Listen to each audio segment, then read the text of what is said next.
ตัวนี้เต็มแล้วมาซอยเด้อพี่น้องเด้อบางนี่จากทางเสือทางอย่างนี้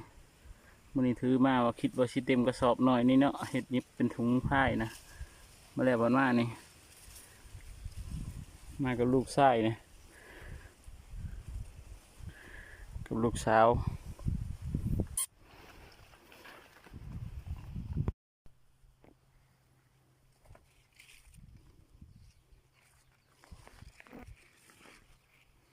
มังเองไงอุบบวบเนาะพุ่นนะโอ้สำสิกินเด้อพี่น้องเด้อนี่แต่มังเองไงอุบบวบนี่นี่แต่มักทั่ว